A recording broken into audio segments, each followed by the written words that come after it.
Boys, today we are back, and in today's video, I'm going to be going over my UFC Fight Night Emmett versus Vallejos predictions. Not gonna lie, this card's ass. This card's terrible. It's probably gonna be a quick video. I don't have much to say about any of these fights. Just another slop event from the UFC, man. The UFC is just fucking horrible these days, other than the main event of UFC 326, which was generational in my opinion. But other than that, Paramount Plus has absolutely just ruined the UFC.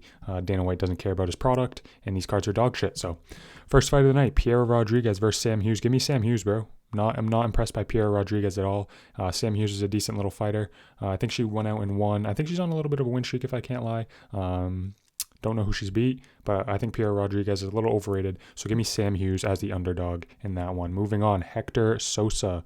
Pretty sure this was the guy that got something tatted on his body that Dana White said his father had passed away. He was really emotional. So give me him to beat Lewan Lacerda. Lewan Lacerda's been in the UFC. Don't think he's anything special. If I remember correctly, he's got a few losses in the UFC. Nothing special. Hector Sosa, Contender Series guy. Only one loss. Motivation from his father. Dana White loves the guy, so I think he's going to go out there and win. Oops, I forgot to do this for... Give me Sam Hughes by decision, and give me Hector Sosa by second round TKO. I don't know if he's got a lot of power, but fuck it. Why not? Moving on, Bia Mesquita versus Montserrat Rendon. Give me... Actually... I don't know. I just don't care enough to even... I don't care enough about this card. This card's shit. I don't care enough. So give me Bia Mesquita. No reasoning behind that. She did win her UFC debut. Great jiu-jitsu. I'm pretty sure she's world-class jiu-jitsu. Won some huge tournaments. So Montserrat Rendon has a few wins in the UFC, if I remember correctly. Only one loss, so she's a decent little prospect too, but I think Bia Mesquita is just too good on the ground for anyone. If it gets to the ground, I expect her to win. So give me a Bia Mesquita by third round submission. Moving on. The Battle of the Onks. Brad Tavares versus Eric Anders. I don't know. Brad Tavares, Eric Anders. Give me Brad Tavares. I think they're both pretty shit. I think they're both pretty washed. But I think Brad Tavares is a general, overall, just better general MMA fighter. More experience, more wins. I think he's just better overall. These guys are both terrible at this stage in their careers. Sometimes they put on fun scraps, so maybe this ends in a TKO. But give me Brad Tavares 29-28. Gets a little bit scrappy, but it is just like a mid fight. And I think Brad Tavares with the experience, I think he's just a little bit better general overall MMA fighter. I'm telling you guys, this is going to be a short video. I don't have much to say about these fuckers. All right, moving on. Balaji Oki versus Manuel Souza. Manuel Souza has a win over... Yeah, this is the guy with the win over Rufi. Manuel Souza has a win over Mauricio Rufi. He came off the Contender Series. He got a knockout on the Contender Series, and he's fighting Balaji Oki, who looked good early in his Contender Series fight. Won a fight in the UFC, and I think he's on a 2-fight losing streak, if I remember correctly. Maybe a 1-fight losing streak. Give me Manuel Souza. I'm just going to keep predicting these Contender Series guys when they come over to the UFC. I know it didn't work out last week with Luke Fernandez, but all the other guys won that came off Contender recently. So I'm just going to keep picking them, man. They're feeding them to absolute cans. Balaji Oki's not that good in my opinion. Although he has only lost a good comp. He lost to Chris Duncan. I can't remember who else he's lost to, but... Sorry, I had a hangnail that was bothering the fuck out of me. I think Manuel Souza's going to win. Beat Rufi. I know MMA math doesn't really count, but... That's a decent win. Got a knockout on the Contender Series. Balaji Oki doesn't have the best chin. He's not the best fighter, so give me Manuel Souza by second round TKO. Moving on, Elijah Smith versus Su Young Yu. Now, Su Young Yu is actually not that bad, to be honest. He's not that bad. And Elijah Smith, obviously coming off that huge slam KO. Give me Elijah Smith. He's just a younger guy, hungrier, way longer reach. Su Young Yu is underrated, like I said, but I think Elijah Smith is going to get a 29-28. It'll be a tough fight, a lot of grappling, a lot of scrambling, not a lot on the feet in this fight, I'm guessing. But give me Elijah Smith 29-28 in this one. Don't have much to say. Moving on. The fucking GOAT, Steven Asplund, one of my favorite new fighters, fighting Vitor Petrino. This is actually a tough fight. Vitor Petrino's not bad. We all know he did get slammed out by Anthony Smith, which was a terrible look. But moving up to heavyweight, I think he has a win and a loss, if I remember correctly, maybe or maybe 2 wins. He's going up against Asplund. I'm nervous for Asplund, but I think Asplund makes it scrappy, bro. And I think he gets him. I think he gets him 29-28, close decision, very scrappy on the feet, not a lot of takedowns. Give me Asplund, bro. I fuck with Asplund heavy.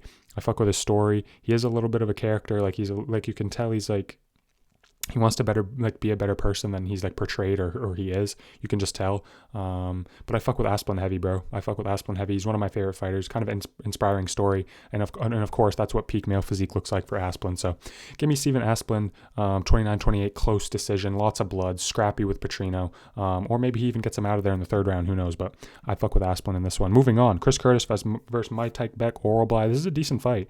I actually don't mind this fight at all. Give me the underdog in Chris Curtis. I'm not going to lie. Give me the underdog in Chris Curtis. Mike Tybeck, Oral Bly, he is impressive, but it's like, I don't know. He lost that one fight. Who did he lose to? Was it Rebecca? He lost to someone he shouldn't have lost to. He moved up to welterweight, absolutely slammed out Jack Hermanson, but Jack Hermanson has no chin. And I think Chris Curtis, he moved down from middleweight. Chris Curtis is going to be the bigger guy. He's going to have the cleaner striking. Mike Tybeck will probably shoot for some takedowns, I'm guessing. I don't think he'll keep it on the feet in this one. And I think Chris Curtis can shuck off the takedowns and just sting him up on the feet. I think Chris Curtis, 29-28 split decision. Give me Chris Curtis by split decision. I'm confident in him. He hasn't fought in a long time, but he's crispy on the feet, great takedown defense, and I don't think Oral Bly is that top level. Beating Jack Hermanson in 2026 is not that impressive to me, especially with Jack Hermanson going down to welterweight and having no chin. So give me Chris Curtis, a little underdog pick in that one. Moving on, Charles Johnson versus Bruno Ferreira. Give me Charles Johnson to win and bounce back. I think Charles Johnson's going to bounce back and get a win after his last loss at the beginning of the year on the UFC 324 card. I think he's going to bounce back and get a win. This is all Charles Johnson does. He wins 2, loses 1, wins 1, loses 2, wins 1, fucking loses 1. He's that type of fighter. He's coming off a loss. Bruno Silva's taken a lot of damage recently in his losses to Manel Kopp, and he lost to Josh Van as well. Took a ton of damage in those fights. Charles Johnson puts on volume, backs you up against the fence. So does Bruno Silva. This should be a nice little scrap, but I think Charles Johnson wins 29-28, just getting the better of Bruno Silva in the exchanges, pushing him, back, just landing more volume. So give me Charles Johnson 29-28. Not a lot of finishes on this card, I'm going to be honest. All right. Moving on. Iwan Kutelaba versus Umar Sy. Give me... Umar Sy's not that impressive, but I think he probably gets it done against Iwan Kutelaba.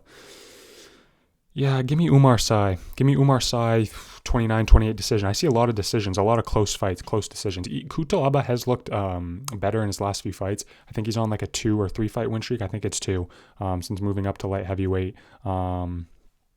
He's actually not that terrible. I'm not going to lie. Kutelaba's not that bad. But I think Umar Sy, younger guy, only by 2 years, which is crazy because Kutelaba's been in the UFC for a while. Umar Sy hasn't been in the UFC for that long.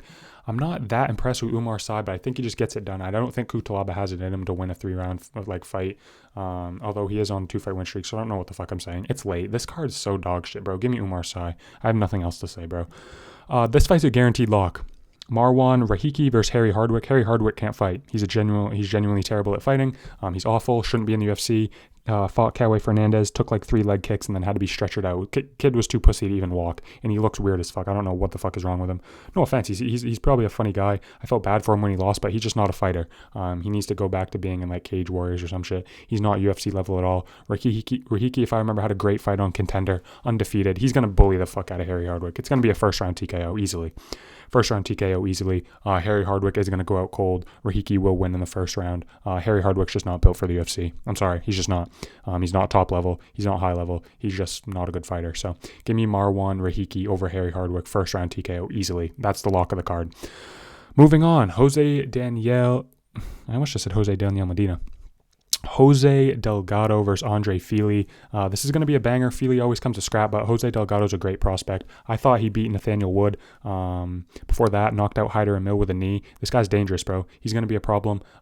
Give me Jose Delgado by finish. Give me by second round finish TKO. I think he gets Fili out of there. Fili's chin's not the best. He's not that durable. Jose Miguel Delgado, insane chin, insane cardio. Thought he beat Nathaniel Wood, like I said. That was such a close fight. Only has 2 losses on his career. One of them not to Nathaniel Wood. So, and he's young too. He's only 27. Great little prospect. I think he finishes Fili in the second round impressively. And this guy's going to be a problem, bro. Genuinely. I know I'm going short, but I really don't have much shit to say about this fight. This is a co-main event, bro.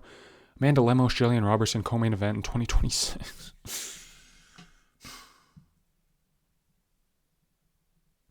hate the UFC right now, bro. I genuinely do. Jillian Robertson's gonna win. Amanda Lemos can't fight anymore. She had a good run where she was like finishing girls like 2-3 fights in a row. Then fought for the belt, got destroyed by Wei Lee, and then just hasn't been the same. Doesn't go for finishes. Has no finishing instinct. Fought like 3 grapplers in a row. She fought Suarez, and I think she fought another grappler too and lost. So I think she's on a 2-fight losing streak. And then the UFC feeds her Jillian Robertson, who's just gonna take her down and probably sub her. So give me Jillian Robertson. I think she's gonna finish this in the 3rd round. I think she's gonna get a takedown in each round. Just hold her. I think Lemos is going to do absolutely nothing on the ground. Jillian Robertson's going to get like 10 minutes of control time and find a finish in the 3rd round easily. And I fuck with Jillian Robertson. I like the red hair. So yeah, I think she's going to win. Main event, Kevin Vallejos, Josh Emmett. This is going to be one-sided, bro. Josh Emmett has no chance. He's fucking losing. Kevin Vallejos is going to make this look smooth as hell. Is he going to finish Josh Emmett, though? Josh Emmett's so tough. Kevin Vallejos is going to finish Josh Emmett. Fuck it. I said it. Josh Emmett's taken so much damage. He didn't get finished by Topuria. Didn't get finished by Lerone Murphy. I think the damage just added up, bro. I don't think he fucking has it anymore. Just got subbed by fucking Yusuf Zalal in like a second. Give me Kevin Vallejos by finish. I think he actually finishes Josh Emmett, who's tough as shit. But Kevin Vallejos hits extremely hard at featherweight. Probably not as hard as Topuria, but still. It's insane, bro. I think Kevin Vallejos gets him out of there, especially in the smaller cage. Vallejos is just going to be stalking him, landing the way cleaner strikes. Josh Emmett just throws the fucking big meaty hook. Shout out Lucas. All he does is throw the big right hand, big meaty hook. That's literally his entire game. If Kevin Vallejos can avoid that, he's going to easily win this. Give me Kevin Vallejos 3rd round TKO. I think he's genuinely going to get Josh Emmett out of there. I think Emmett's been in too many wars. I think this is the fight. Vallejos hits hard. He's going to crack Josh Emmett's chin. He's too slick. Way too slick on the feet, and he's going to find that big shot and knock Josh Emmett out. Give me Kevin Vallejos 3rd round TKO, and this guy's going to be a problem. He will be a problem in this division. Slick striking. He's rising in my favorite fighters. Yeah, he's going to be a problem. He fights like Topuria in my mind. He fights like a mini Topuria. He's a goat. No one really fucks with Josh Emmett anymore. So yeah, Kevin Vallejos, round 3 TKO. Thank you guys so much for watching. I'm sorry this video was kind of shitty. I was at work all day, have a bad headache, and this card just genuinely dog shit and pisses me off. But I'm excited to watch Vallejos. Excited to watch Delgado. Excited to watch Rahiki just absolutely murk George Hardwick. That's going to be funny as fuck. So yeah, there's some stuff to look forward to, but beginning of the card shit. And just like every other UFC card has been this year, dog shit. So not going to expect anything more or anything less at this point. Yeah, UFC is just in a weird spot right now. But thank you guys so much for watching. Please subscribe. I'll catch you guys in the next video. Peace.